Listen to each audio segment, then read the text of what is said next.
The Whispering Woods, a Lovecraftian horror story.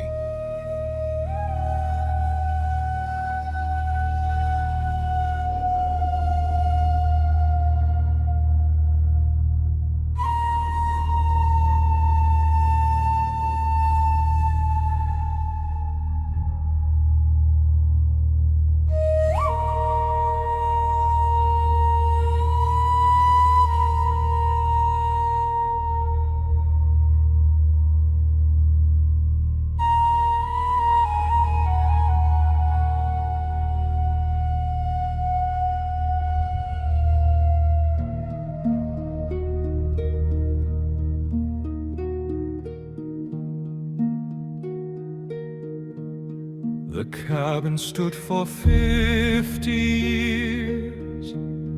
The forest watched through falling tears. The book was waiting on the shelf.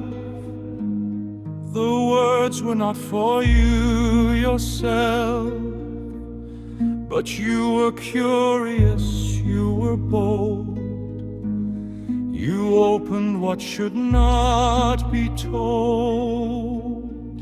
The whispering woods, they call your name. The mist is red, the trees are aflame. You cannot run, you cannot hide. The door is open deep inside. From glowing bloom of Shub-Niggurath, Shub-Niggurath. The blood was on your hands last night. You woke to find the room was white, with frost, with fear, with something worse. A memory, a dying curse. The body at your feet was you, or someone else, or something new. The whispering lips, they know your face. There is no shelter, no safe place. The whispers grow, the shadows spread. You should have left the book unread. Unruly, blood of Shub-Niggurath, Shub-Niggurath.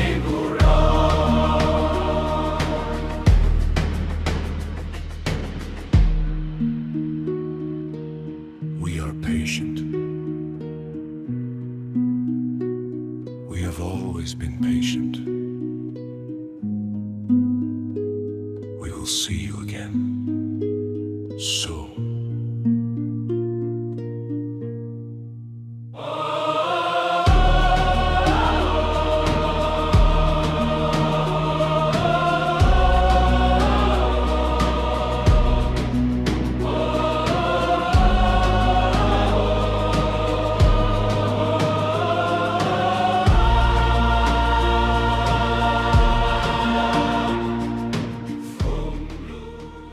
Prologue: The Black Goat. In the blackest hollows of the old woods, where the soil is rich with centuries of rotted meat and violated corpses, they do not speak her name. They vomit it. Shub-Niggurath, the black goat of the woods with 1,000 young. She is not a goddess. She is a wound in reality that never closes. A pulsating, an old one of the cosmos, forever birthing and devouring in the same convulsion. Her body is not flesh. It is a seething mass of swollen wombs, slick tentacles, and gaping orifices that constantly spit out new abominations. Some of her children crawl, some slither, some wear the stolen skins of men and scream with human voices while their insides rearrange themselves. The Michigan forest has belonged to her since before time had meaning. Beneath the roots, her true form festers, an enormous, tumorous sack of black meat and glistening slime, constantly throbbing, constantly hungry, constantly consuming. From her burst forth the thousand young, eyeless, toothed things that break the earth itself, forcing their way into the soil to grow new forests of bone and cartilage. The cabin was never built. It was grown. A deliberately created tumor of warped wood and infected flesh, growing directly over one of her weakest points, a vulnerable spot in the world where her influence seeps out like stinking old blood from a wound. Every board, every nail, every inch of this cursed structure is steeped in her. The walls drip with slime. The floor throbs like rotten flesh. The chimney exhales the stench of decay. And the book, a living, pulsating work by her and other great ancients, bound in the skin of virgins and madmen, whose pages are made from the stretched hides of those who dare to read it. The thick, leathery binding, crafted from the face of the mad Arab Abdul al-Hazred, who was once forced to write the book. His spirit still lives within the pages. When you open it, it is not mere pages that turn, the Necronomicon breathes. When blood drips onto its pages, you think you can hear the dead groaning. Daniel never stood a chance. The moment his fingers touched the warm, wet cover, she felt it. She opened her countless eyes beneath the earth. She spread herself wider. She began to birth something new, something that would wear his face, speak with his voice, and smile with his mouth while it slowly turned him inside out. Shub-Niggurath does not want your soul. She wants your flesh. She wants to fill your belly with her young. She wants to eat your mind until it splits open and spills black milk. She wants to wear you while she breeds new horrors into the world. And she is patient. She has always been patient. Because every soul that seeks silence in these woods is really seeking her. And she is always there. Always open. Always hungry. Part 1, The Calling. The cabin had been waiting for him longer than any living thing had the right to wait. It stood in a small, unnatural clearing deep in the northern Michigan woods, miles from the nearest paved road, accessible only by a narrow dirt track that turned into a river of mud at the first drop of rain. The structure was older than it had any right to be. The logs were black with age and coated in a glistening residue that never fully dried, even in the hottest summer.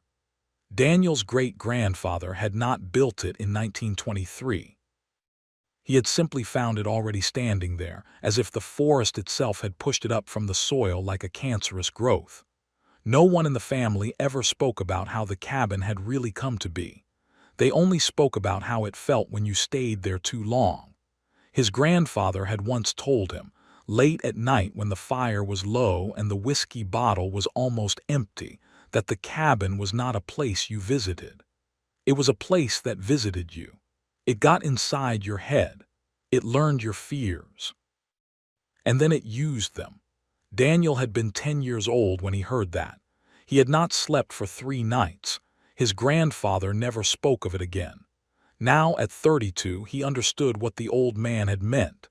He had been running from something for months, not a person, not a debt, not a crime. A feeling, a pressure, a certainty that something was watching him from just beyond the edge of his vision, something that knew his name, something that had been waiting for him to come back. He had stopped sleeping. He had stopped eating. His girlfriend, Claire, had left him 2 months ago, and he could not blame her. He had become a ghost in his own life, staring at walls, listening to whispers that were not there. His doctor prescribed medication. His therapist suggested meditation. His friends recommended a vacation. Daniel chose the cabin. He arrived on a Friday afternoon in late October.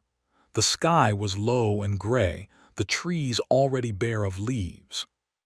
The forest had the look of something that was not sleeping but waiting. Not dead, simply patient. The dirt track was almost completely overgrown. Branches scraped along the roof of his car like long, bony fingers trying to find a way in. When the cabin finally appeared between the black trunks, it looked smaller than he remembered, meaner, hungrier. He sat in the car for a long time, engine off, listening to the silence. He had forgotten how deep it was out here. No traffic, no sirens, no neighbors. Just the wind and the trees and the slow, heavy breathing of the earth beneath him. He almost left. He almost turned the key, reversed down the track, and drove back to the city. But the city was the problem. The city was the noise. The city was the thing that had been eating him alive. He got out of the car. The air was cold and thick and smelled of wet earth and something else, something sweet, like flowers left too long in stagnant water. He told himself it was just the autumn rot. He did not believe it. Inside, the cabin was exactly as he remembered it. Rough-hewn table, 2 chairs, narrow bed in the corner, wood-burning stove. But centered perfectly on the table lay a book he had never seen before. The cover was black leather, warm and slightly yielding to the touch, like living skin left too long in the heat. There was no title, no author, no markings whatsoever. When Daniel ran his fingers across it, the surface seemed to twitch and press back against his hand. He should have left then. He should have walked out, gotten in his car, and driven away without ever looking back. Instead, he opened the book. The pages felt like human skin stretched thin and cured. The handwriting was small, cramped, and furious, sharp, angular symbols that hurt to look at directly. They seemed to crawl and rearrange themselves when his eyes tried to focus on them. For several long minutes he could not read a single word. Then, without warning, the text became perfectly, horribly clear. We were here before your kind learned to crawl on your bellies in the mud. We were here before the trees had names and before the stars were given numbers. We are the silence between heartbeats. We are the space between stars. We are the things that wait beneath the skin of the world. We are patient. And we have been watching you, Daniel, for a very, very long time. A single drop of blood fell from his nose onto the page. The paper drank it instantly, the stain spreading like ink in water. He remembered then something his grandfather had said on that same whiskey night. The book knows you, boy. It knows your blood. It knows your name. And once it knows you, it never lets you go. Daniel had thought the old man was drunk. He closed the book with shaking hands and placed it back on the shelf. He built a fire, made coffee, and tried to forget. But he could not stop thinking about the way the cover had felt against his fingers. Warm, alive, hungry. He could not stop thinking about the drop of blood, the way the page had drunk it, the way the stain had spread like roots reaching for soil. He could not stop thinking about the words. We have been watching you, Daniel. That night the whispers began. They did not come from the forest outside. They came from inside his head, from the marrow of his bones, from the dark hollow places behind his eyes. Soft, wet, intimate, and infinitely old. You opened us. Now we are inside you. Now we are growing. Now we are becoming. He lay in the dark, staring at the ceiling, listening to his own ragged breathing. He tried to tell himself it was exhaustion, stress, the weight of the city finally cracking him open. He did not believe it. The whispers had voices now. Not human voices, something older, something that had never learned to speak, something that was learning now by using his own throat. Daniel, Daniel, Daniel. He pressed his hands over his ears. The whispers did not stop. They were inside him. He did not sleep. The next morning the book was on the table again, open to a new page. The handwriting was fresher now. The ink looked wet, and it was addressed directly to him. Daniel, do not look out the window tonight. Do not open the door, do not speak our names, but you will, you always do. Daniel looked out the window. There was nothing there, just the dark trees against the gray sky, just the moon, pale and cold, just the silence. But something moved, not in the forest. In the corner of his eye. A shape, a shadow, a flicker of something that was not quite there. He turned his head quickly, and it was gone. He turned back, and it was there again, closer. He pressed his face to the glass. The thing in the corner of his eye did not retreat. It stepped forward, it had his face, it smiled with his mouth. And then it raised a hand to the glass, palm flat, and pressed against it from the other side. Daniel stumbled back. He fell. He lay on the floor, staring at the ceiling, listening to his own ragged breathing. The whispers returned. Now you see. Now you understand. Now you are ours. He closed his eyes. He did not open them again for a very long time. Part 2, The Infection. By the second night, the book had stopped pretending to be an object. Daniel had placed it on the highest shelf before trying to sleep, wedging it between two dusty encyclopedias that had belonged to his grandfather. He had told himself it was just a book, just old paper and ink, just a prank, a relic, a thing. His grandfather had been a practical joker, after all. The old man had once hidden a rubber snake in Daniel's bed. He had once put salt in the sugar bowl.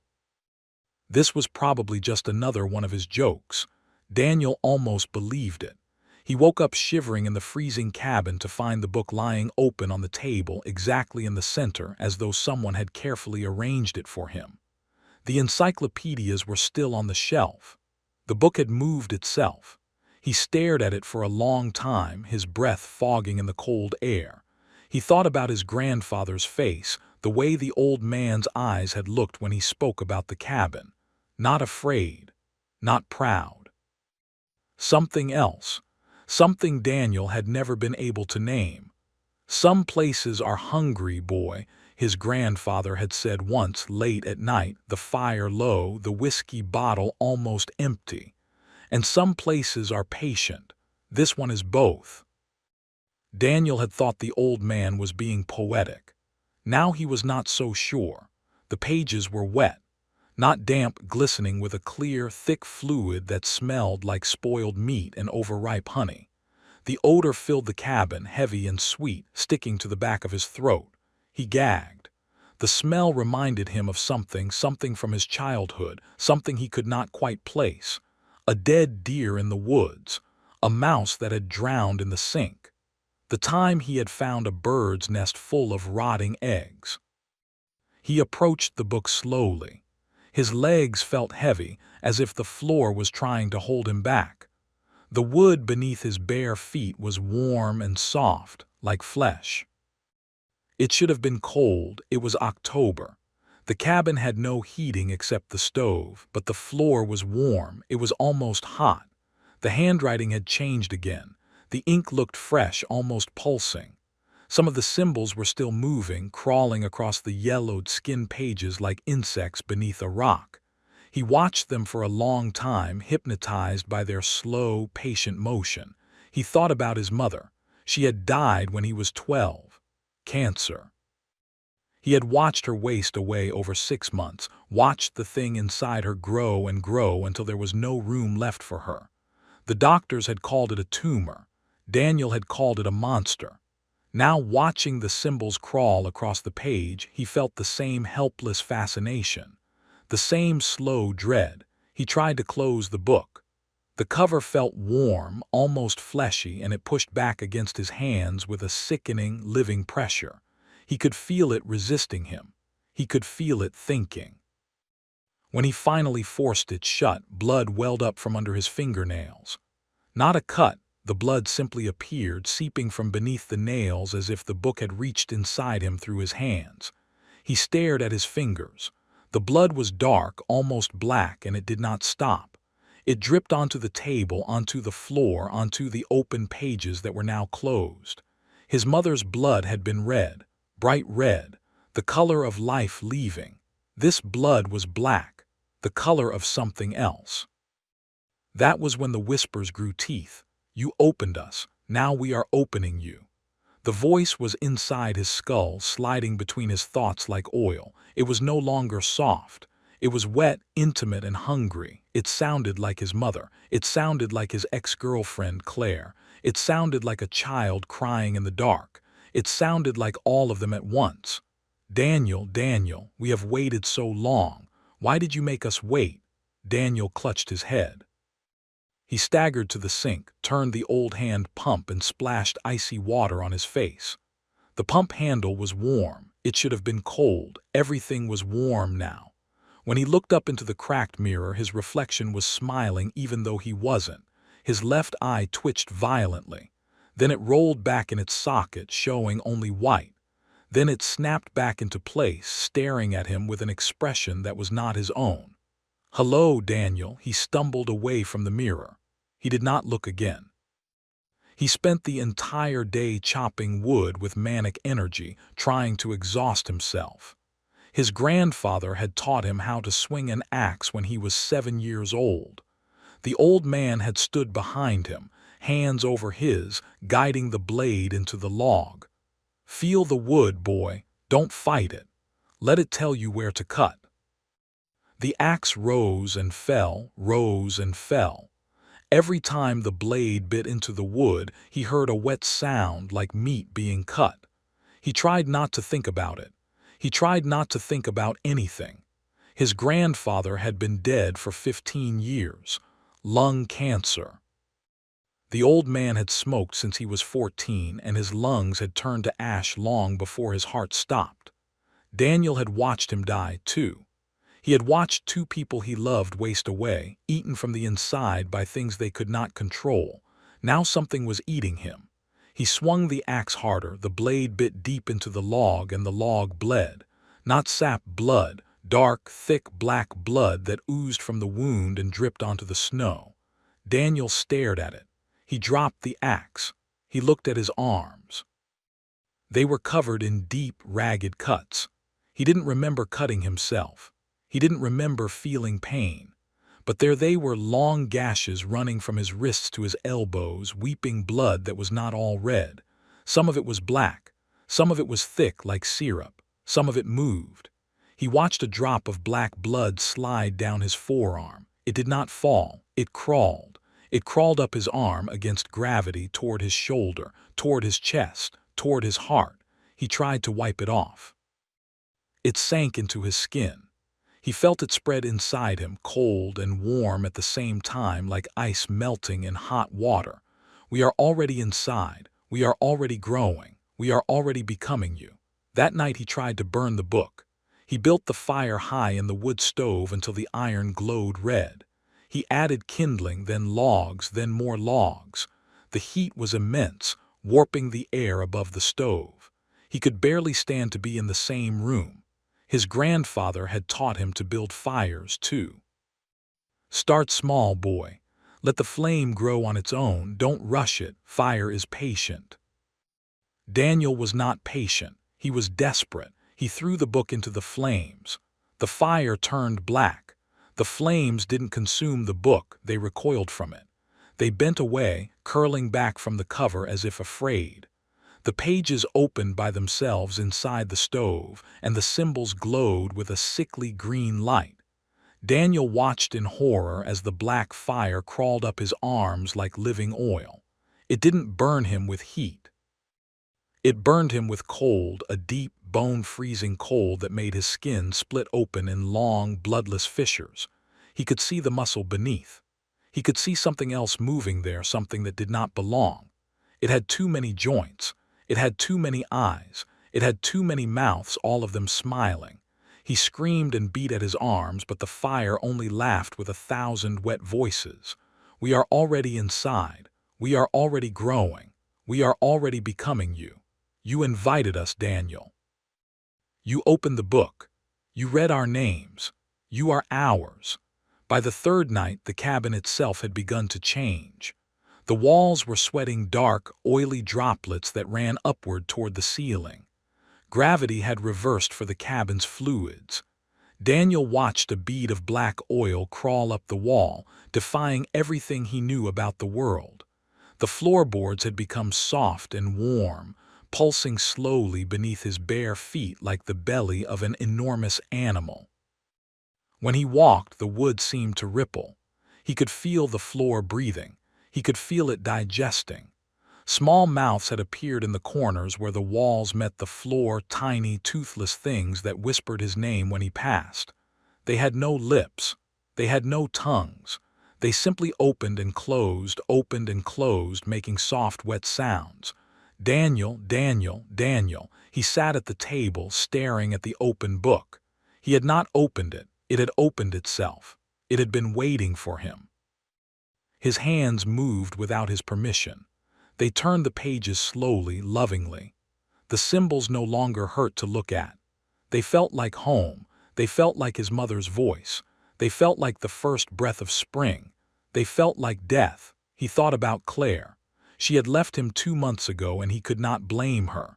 He had become a ghost in his own life, staring at walls, listening to whispers that were not there. She had begged him to see a doctor. She had begged him to talk to someone. She had begged him to fight. He had not fought. He had come here instead. To us, the whispers said, "You came to us."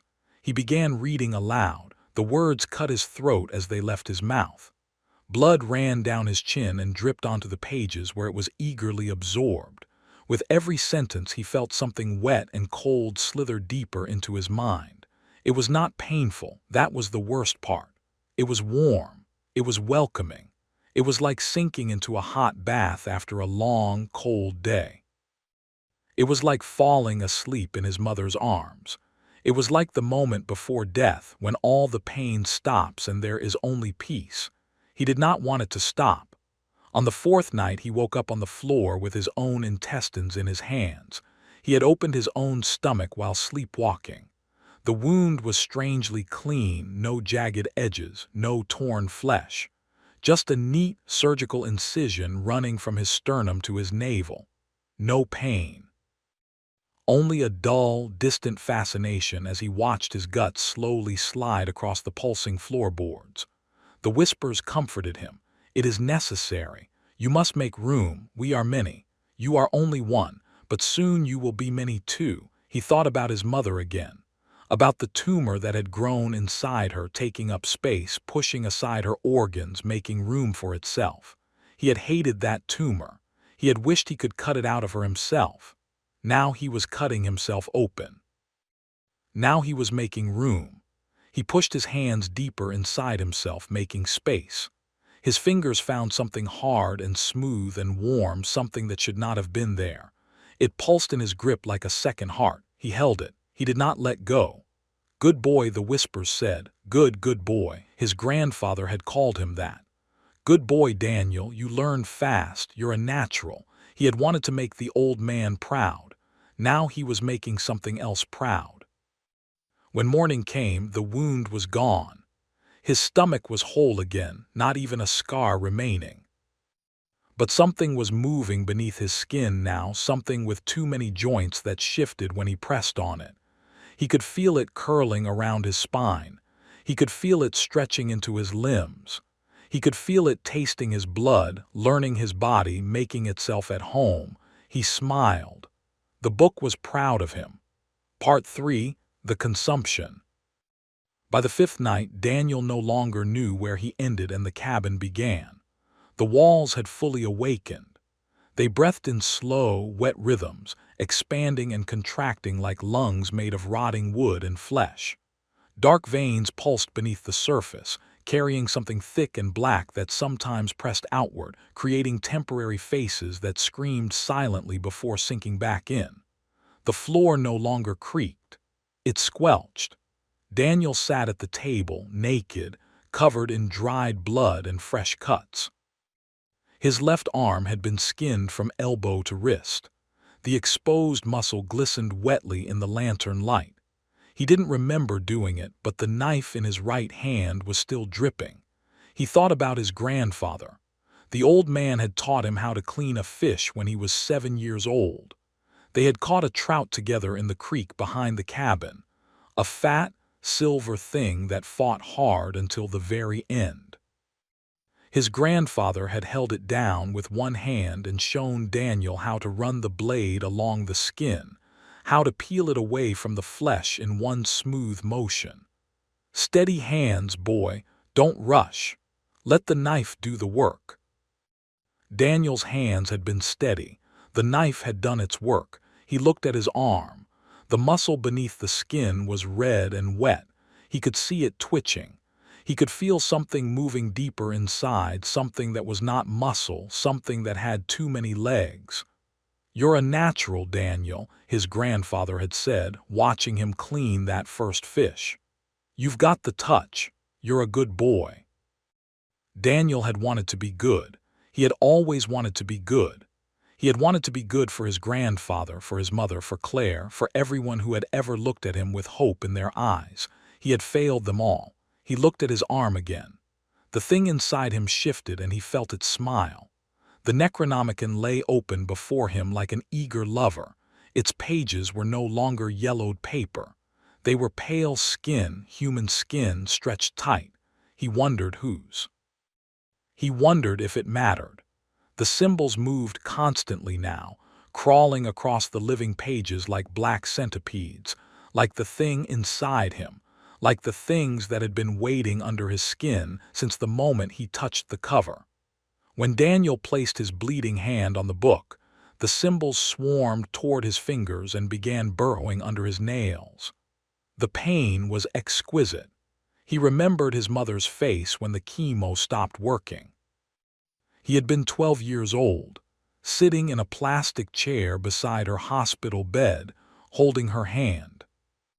The doctors had used words like aggressive and metastasized in weeks, not months. His mother had listened to them all with the same calm expression. When they left, she had turned to him and smiled. "It's okay, baby. I'm not scared. I'm going somewhere beautiful." He had not understood her then. He had been angry. He had been terrified. He had wanted her to fight, to scream, to rage against the thing that was eating her from the inside. But she had simply let go, the acceptance, the peace, the surrender. He understood her now. The whispers had become constant, a wet chorus inside his skull that never paused for breath. Deeper, open more. Let us taste your marrow. He laughed until blood bubbled from his mouth. That night the entity came closer than ever before. It didn't stay outside the window anymore. It pressed itself against the glass until the panes bulged inward, the wood groaning in protest. Daniel could see every horrific detail in the lantern light. The creature was partly semi-transparent, glistening with thick ropes of slime that dripped endlessly onto the porch. Its body was a constantly shifting mass of impossible geometry, black crystalline angles that folded into themselves, voids where light simply vanished, and clusters of wet, yellow eyes that blinked in impossible patterns. Long tendrils of dripping flesh and bone whipped from its sides, tasting the air like tongues. It had no true face, but when it looked at Daniel, a vertical slit opened across its upper mass, revealing rows upon rows of human teeth, some still bloody, some still wearing braces. It spoke with Daniel's own voice, only deeper, wetter, and ancient beyond measure. "You taste so good when you scream, Daniel." He thought about his grandfather's voice again. The old man had called him boy until the very end, even when Daniel was 30 years old and had hair on his chest. "You're a good boy, Daniel. You always were." Daniel had wanted to be good. He had been so good, but being good had not saved his mother. Being good had not saved his grandfather. Being good had not stopped the whispers, had not closed the book, had not kept the thing outside the window. Being good had brought him here. He opened his arms. "I'm not going to scream," he said. The entity paused. Its many eyes blinked. "No. No." He smiled. It was the first real smile he had smiled in days. "I'm going to sing." He began to hum. The lullaby his grandfather used to sing, the one about the mockingbird and the diamond ring and the looking glass. The melody was wrong. He could feel it twisting in his throat, turning into something else, something older, something that had been waiting for him to sing it. He did not stop. He sang until his throat bled. He sang until the entity pressed itself against the glass and the glass broke. He sang as it flowed into the cabin like black water, like oil, like the thing that had been growing inside his mother, like the thing that had been growing inside him. He sang until he felt something move inside his chest, something with too many legs. The next morning he woke up chewing on his own fingers. 3 of them were already gone. He had eaten them down to the knuckle. The stumps were ragged and raw. He stared at them with fascination, then continued chewing. The taste was familiar, like the venison his grandfather used to cook, like the wild mushrooms his mother used to forage, like something he had forgotten he had always wanted. He remembered his grandfather teaching him to field dress a deer. The old man's hands had been covered in blood, and he had laughed. This is what it means to be alive, boy, to take life, to use it, to become part of it. Daniel had thought he was talking about hunting. Now he understood. He swallowed. The whispers were delighted. Yes, feed us, feed yourself to us. He reached for the knife. By the 6th night, the cabin had become a slaughterhouse. There were bodies now, not one many. Some were copies of Daniel at different ages. A child version of himself hung from the rafters by his own intestines. A teenage version lay on the bed with his skull split open, brain partially eaten. An older version, perhaps 40, was nailed to the wall, still twitching. All of them had Daniel's face. All of them were smiling. Daniel sat in the middle of the carnage, covered head to toe in blood, calmly turning pages in the Necronomicon while humming a lullaby his grandfather used to sing. His skin hung from his body in loose, bloody sheets. New mouths had opened across his chest and stomach. They whispered along with the book, "Hush, little baby, don't say a word. Grandfather's going to buy you a mockingbird." The melody was wrong. The notes were wrong. He was humming in a key that did not exist, a scale that had no name, a tune that had been old when his grandfather was young. He thought about Claire. She had left him 2 months ago, and he could not blame her. She had stood in the doorway of their apartment, a suitcase in her hand, tears in her eyes. "I can't watch you disappear, Daniel. I can't watch you become a ghost." She had been right. He was disappearing, but not into nothing, into everything. He no longer tried to fight. Fighting was pointless. There had never been a Daniel who could resist. There had only ever been a Daniel who would come to the cabin, who would open the book, who would read the words, who would make room. His grandfather had known. His grandfather had tried to warn him in his own way with his silences and his whiskey and his late-night stares into the fire. Some places are hungry, boy. And some places are patient. This one is both. Daniel had thought the old man was being poetic. Now he knew. He was the hunger, he was the patience. He had always been both. The entity finally stepped fully into the cabin on the 7th night. It had to fold itself several times to fit through the door, angles breaking and reforming with wet cracking sounds. Thick slime poured from its body, hissing where it touched the floor. Its many eyes locked onto Daniel. He did not run. He did not scream. He opened his arms wide. "Welcome home," he said, not with his mouth. The mouths on his chest said it. The mouths on his stomach said it. The mouths that were opening across his face said it. The entity paused. Its many eyes blinked. "You are not afraid," it said. Not with Daniel's voice this time, with something older, something that had never needed a voice. "No," Daniel said, "I'm not." "Why?" He thought about his mother, about her smile at the end, about the peace in her eyes when she said she was going somewhere beautiful. "Because I'm going somewhere beautiful," he said. The entity was silent for a long time. Then it began to push itself into him, not through his mouth this time. It entered through every wound, every new mouth, every orifice. Daniel felt it flooding into him like black oil mixed with broken glass. He felt it filling his lungs, his stomach, his brain. He felt his bones dissolve and reform into impossible shapes.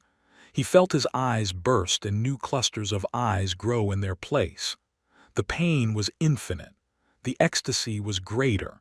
He thought about his grandfather one last time, the old man's face, the old man's hands, the old man's voice singing that lullaby in the dark. "You're a good boy, Daniel. You always were." Daniel smiled. "I know," he thought, "I know." He let go. When it was over, the thing that rose from the chair was no longer Daniel. Its skin was translucent. You could see the black slime and shifting geometry moving inside. Multiple mouths opened across its face and torso when it smiled. Its eyes were clusters of glowing orbs. It picked up the Necronomicon with strange tenderness. Then it walked outside into the red mist. The forest was gone. Only the endless, throbbing red remained. The thing that had been Daniel opened all its mouths at once and spoke with a voice made of 1,000 souls screaming in perfect unison. "We are patient. We have always been patient. We will see you again. Soon." The red mist swallowed it. The cabin stood alone in the clearing, waiting. It had always been waiting. It would always be waiting. Part 4, The Merging. There was no more day or night. Only the red. Daniel, or what had once been Daniel, no longer walked. He flowed. His body had become something new. The skin was translucent and glistening, stretched tight over shifting masses of black slime and crystalline geometry that moved beneath the surface like living machinery. Multiple mouths had opened across his chest, stomach, and thighs. They whispered constantly, finishing each other's sentences in wet, overlapping voices. The Necronomicon had fused with his left hand. The book and flesh were now 1 pages of living skin bound into his palm, symbols crawling up his arm like veins. He remembered his mother's hands. They had been soft, warm, always smelling of lavender hand cream. She had held his face when she told him the cancer was back. She had held his hand when the doctors said there was nothing more they could do. "You're going to be fine, baby. You're strong. You're so strong." He had wanted to believe her. He had not been strong. He had come to the cabin. He moved through the red mist, leaving trails of slime and blood behind him. The mist itself seemed to bow and part for him. It knew its master. Inside the mist he could see them now. Hundreds of other figures. Men, women, children, all previous victims. Some still wore their original faces. Others had been partially consumed, their bodies twisted into impossible angles, eyes replaced with clusters of glowing orbs. They reached out to him as he passed, begging, screaming, laughing. One of them was his grandfather. The old man's body was split open from throat to groin. Inside, instead of organs, there was only a smaller version of the entity, still growing. His grandfather's eyes followed Daniel with something like pride. "You held out longer than I did," the old man whispered with a mouth full of teeth. "Good boy." Daniel tried to speak, but only wet clicking sounds came out. The whispers answered for him. "There is no Daniel anymore. There is only us." He remembered his grandfather's funeral, the closed casket, the whispers of the mourners. He was always a quiet man. He loved the woods too much. He went the way he wanted to go. No one had known what really happened in the cabin. No one had asked. Daniel had known. He had always known. That was why he had come back. He walked for what might have been centuries or minutes until he found the cabin again. It was no longer made of wood.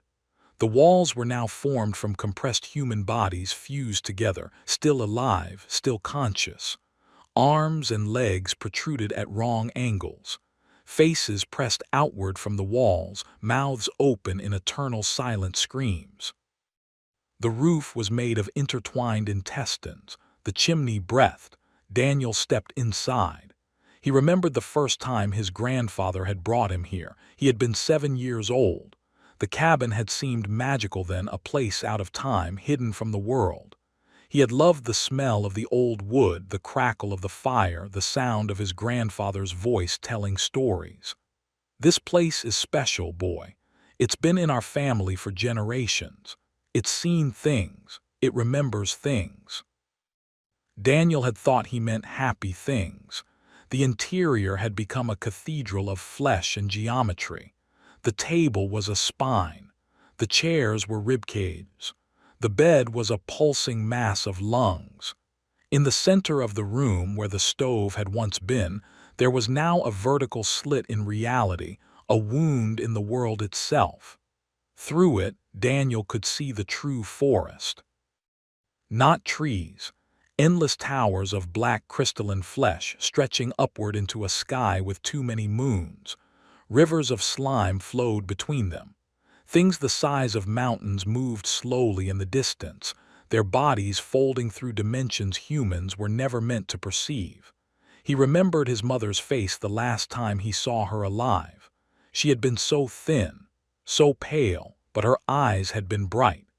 "Don't be afraid, baby. I'm going somewhere beautiful." He had not believed her. He believed her now. The entity that had taken him stood waiting in the center of the room. It was enormous now, filling the cabin and still growing. Its body constantly shifted between forms, sometimes almost human, sometimes a writhing mass of eyes and mouths and impossible angles. Thick ropes of slime dripped from it constantly, hissing where they touched the floor. It opened its central maw. "Come. It is time to finish becoming." Daniel walked forward without hesitation. He remembered his grandfather's hands on his shoulders, guiding him as he cleaned his first fish. "Steady, boy, don't rush. Let the knife do the work." He had been steady, he had not rushed, he was ready. The entity embraced him, it did not hug him, it unfolded around him, enveloping his body completely. Daniel felt himself being pulled apart and put back together at the same time. He felt every cell in his body being rewritten. He felt his soul being stretched thin and woven into something much larger. The pain was beyond description. He welcomed it. He thought about Claire again, about her tears in the doorway, about her words. "I can't watch you disappear, Daniel. I can't watch you become a ghost." She had been right. He was disappearing, but not into nothing, into everything. When it was over, there was no longer any separation. The thing that rose from the floor was vast. It had Daniel's face in several places, but distorted, stretched, and multiplied. It had his memories, his fears, his love for the forest as a child, his love for his grandfather, his love for his mother, his love for Claire even though she had left. It also had everything else. It stepped outside the cabin. The red mist parted completely for the first time. Before it stood the true forest, an endless expanse of living, breathing horror, trees made of bone and sinew, ground made of compressed faces, sky made of screaming voids. The new entity opened all its mouths at once and spoke with a voice that echoed across dimensions. "We are patient. We have always been patient. We have worn many skins. We have worn many names, but this one was sweet." It raised the fused Necronomicon hand toward the screaming sky. Somewhere far away in the world that still believed in sanity, hikers would occasionally find abandoned cars at the end of old dirt tracks, phones still recording, wallets untouched, keys in the ignition. They would search the woods. They would find nothing. But sometimes, late at night, when the forest grew unnaturally quiet and the moon hung low and red, those who listened very carefully would hear it. A whisper, just at the edge of hearing, soft, wet, patient. "We will see you again. Soon." And somewhere deep in the red mist, between the spaces where reality should be, something that wore Daniel's smile waited with infinite patience. It had all the time in the world. It always had. End of Part 4. Part 5, The Becoming. There was no more Daniel. There never really had been. What remained was something vast wearing his memories like a coat made of flayed skin. It stood in the red mist, no longer shaped like a man. Its body was a constantly shifting cathedral of black crystal, slime, and stolen flesh. Hundreds of mouths opened and closed across its form. Thousands of eyes, some human, some not, blinked in slow, deliberate waves. Daniel's face still existed in several places, stretched and distorted, smiling with too many teeth. The Necronomicon had become its heart, a pulsing, living book fused into the center of its chest, pages turning by themselves, dripping with black ichor. The entity raised its many arms toward the screaming sky. It spoke, and its voice was every voice it had ever consumed. We are the forest. We are the soil. We are the thing that grows beneath your skin when you think you are alone. It began to walk. With every step, reality tore. Trees of bone and sinew sprouted where it passed. The red mist thickened into blood. The ground became soft and warm, pulsing like a stomach. Faces, thousands of them, pressed upward from beneath the surface, mouths open in eternal agony, begging for release that would never come. It remembered being Daniel. It remembered the city, the noise, the loneliness, the desperate need for silence. It laughed, and the laughter caused new mouths to open across the landscape. Far away, in the world that still foolishly believed in daylight and sanity, strange things began to happen. Hunters disappeared. Campers vanished without a trace. Entire search parties walked into the woods and were never seen again. Sometimes their cars were found at the end of old dirt tracks, engines still running, phones recording hours of wet-chewing sounds, laughter, and whispers in a language that made listeners bleed from the ears. The book was patient. It had waited since before the first tree grew. It would wait until the last star died. And somewhere deep in the red, the thing that had been Daniel sat at a table made of spines inside a cabin made of flesh. The kerosene lamp was a still beating heart. The Necronomicon lay open before it, pages turning slowly. It was reading. It was being read. It was becoming. Occasionally, new souls would stumble through the mist, lost hikers, curious teenagers, desperate people seeking silence. The entity welcomed them all with Daniel's stolen smile. It showed them the book. It helped them open it. And when they finally understood what they had done, when their eyes filled with that perfect, beautiful horror, it would lean close and whisper with genuine affection, "You should have left the book unread." Then it would begin to wear them too, because the forest was always hungry, because the whispers were always patient, because the door only opened one way, and because in the end every soul that sought silence in these woods would find it, forever. Somewhere very far away, a new hiker stepped onto an old dirt track. The trees closed behind him. The mist began to thicken. He thought he heard something just at the edge of hearing. A whisper, soft, wet, patient. "We have been waiting for you." Epilogue: The Patience. They never found Daniel, not really. His car was discovered at the end of the old dirt track in early November. The engine was still running. The driver's door hung open. His phone lay on the passenger seat, recording for 47 minutes and 12 seconds.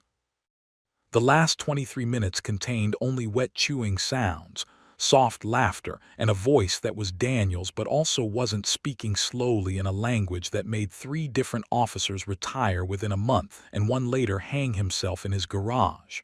His mother would have been heartbroken, but his mother was dead. His grandfather was dead. Claire had moved to Oregon and remarried. There was no one left to mourn him. That was why he had been chosen.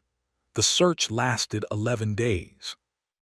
Dogs refused to enter the woods beyond a certain point. They would sit down, whine, and urinate in terror. Helicopters reported strange geometric patterns in the canopy that didn't appear on any previous satellite images. One pilot swore he saw the trees move. The forest had been waiting. It had always been waiting. They found the cabin on the 9th day, or at least something that had once been the cabin. The walls were still standing, but they were no longer made of wood. They were made of compressed flesh and bone, still warm to the touch. Faces pressed outward from the logs, some recognizable as missing persons from the last 70 years, others unknown. Their eyes followed the searchers. Their mouths moved silently, forming the same words over and over. We are patient. Inside, the floor was soft and wet. It pulsed. The table had become a spine. The bed was a mass of lungs that still rose and fell. In the center of the room, nailed to the wall with its own ribs, was Daniel's skin, carefully removed in one piece, stretched out like a trophy. It was still smiling. "Good boy," the smile seemed to say. "You held out longer than I did." The Necronomicon was gone, but on the table, written in fresh blood, were new words in perfect English. "Thank you for opening the door. We were hungry." The search was called off 2 days later. The official report listed Daniel as missing, presumed deceased. The case was closed, but the woods kept growing. Every autumn since then, more people have gone missing in that stretch of Michigan forest. Hikers, hunters, teenagers looking for a place to drink, a park ranger in 2024, a mother of 2 in 2025. They all leave their cars at the end of the same dirt track. Sometimes very late at night, if you drive down that old road with your windows down, you can hear it. A whisper just at the edge of hearing, soft, wet, infinitely patient. We are still here. We have always been here. Come find us. We are so very hungry. And somewhere deep in the red mist that never lifts, in a cabin that is no longer a cabin, something that still wears pieces of Daniel's face sits at a table made of spines. The Necronomicon rests open before it. New pages have grown, pages filled with fresh handwriting in fresh blood. It is writing new names. Yours might already be there. It has all the time in the world. It has always had all the time in the world. And it is very, very patient.